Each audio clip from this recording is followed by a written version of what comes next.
Wilson Miles from Black Film TV. Hey, folks, how's it going? Hey. Very well. How you doing?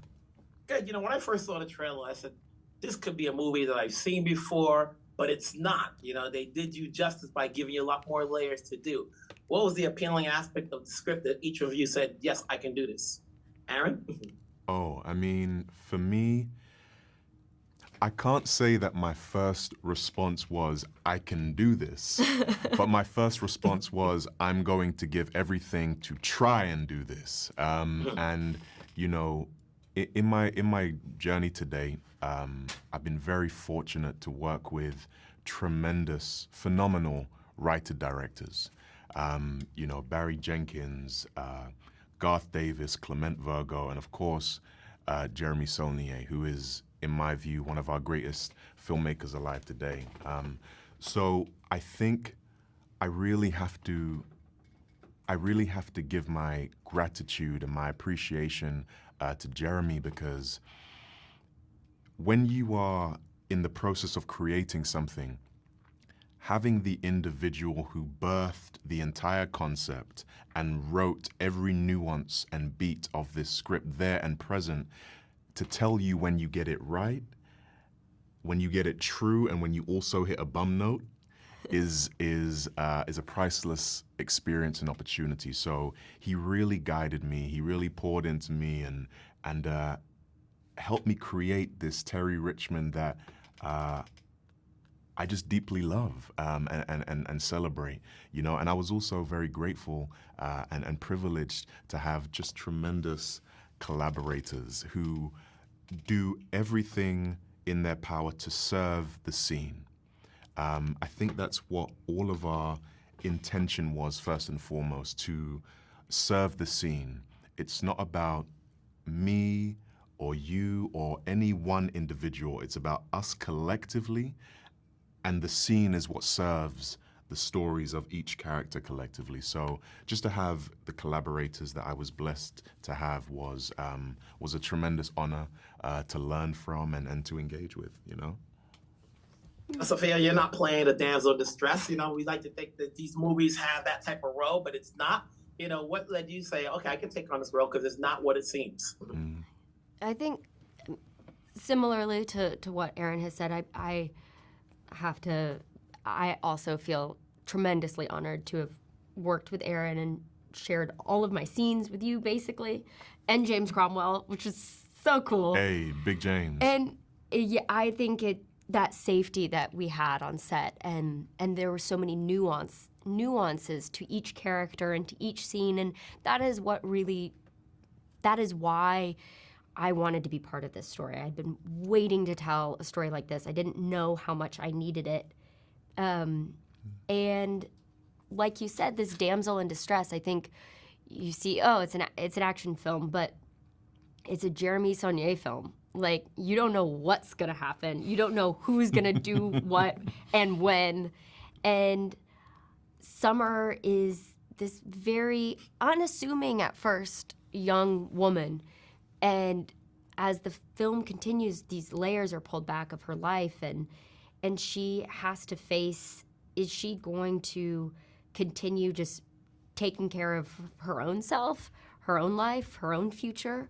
Or is she going to use her power as an individual, as a friend, as an ally, to right what she sees is wrong? And I think that spoke to me as a citizen, as an actor. I was like, these circumstances are so intense, and it will be so much fun to pull back and explore. It's diving into territory that I've never gone into before, but ultimately the story as a whole, I hope people are so entertained by it, but also inspired and see these characters as the brave folks that they are, but the unassuming, unexpecting characters that they are, that you too can be a Terry Richmond. Maybe not with all the special skills, but at least like a Summer where if you choose to do the right thing, you could have a really big impact on the people around you.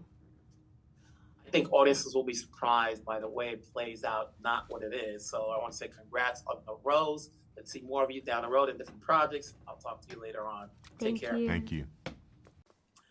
Wilson Miles from Blacksmith TV. Mr. Johnson, I was just talking to a bunch of colleagues, and we were going over your filmography, your TV work, and all of that stuff, and we're like, everybody has watched a number of your projects. So when it comes to this, what led you to say yes to taking on this film? You know, I love the director, Jeremy Saulnier, he's an auteur. He's just a great filmmaker, and he's a writer filmmaker, and that makes him a unicorn in this business. And I loved the idea of taking what seems to be like an old racial trope and turning it on its ear and letting you discover that it's something much more than that, and that much more in the storytelling, not the actual act. The thing about this story is that you think it's one thing, and then as you get on the journey with them, it turns into all of these other things, and then you realize that, oh my God, this sheriff is responsible for all of these parishes and the fire departments and the squads and all that stuff, and basically he's become the financial guru for all these parishes to keep all these high schools going and the people going and stuff like that. And he's doing it in the only way that he knows how. Anybody that comes through Shelby Springs gets robbed. And it don't matter if you're blue, red, green, or purple. So, the trailer makes it seem like it's a one-note character, but it's not, right? No, baby. No. So we're supposed to have empathy for this guy, even though he's not. It's not what it seems. This could have easily been, like you mentioned, a film that we've seen in the old days, but it's much more than that. They actually injected in story here. We're like, okay, it's not what it's going to be. Yeah, it's kind of a.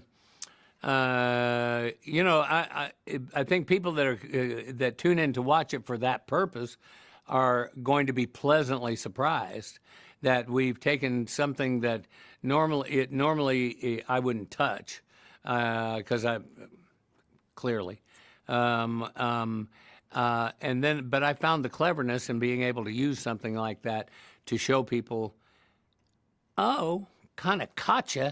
You thought you were going to see something. Now I'm going to show you something else. Definitely.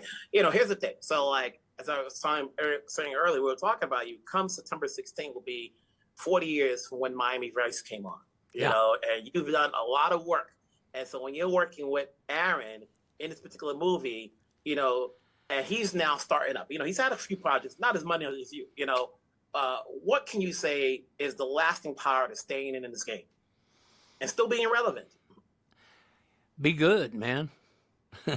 Be good and learn how to. My father used to tell me, he'd say, listen, you want to keep a job, make yourself useful. Find something to do. Make yourself useful. Do something extra.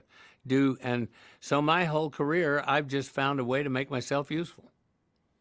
Mm-hmm. You mentioned Jeremy, and for as many projects you've done and the people you've worked with, I always say, Ellis, actors can never stop learning. Is there anything new or different you got from Jeremy's direction that you can take along to any other project you may do next? Yeah.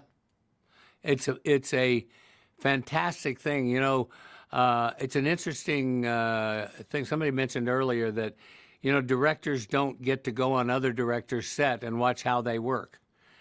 But we actors see how all the directors work. And we know the good ones have a similar film sense, have a similar style of working, have a similar, and that's always a joyful thing for us. And Jeremy is an auteur director who is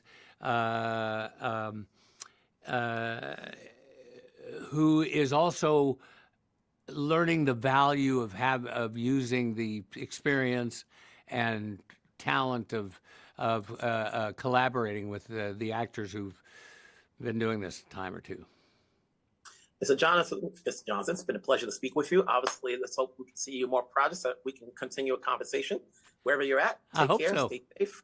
We'll talk down the road. Thank you, bro.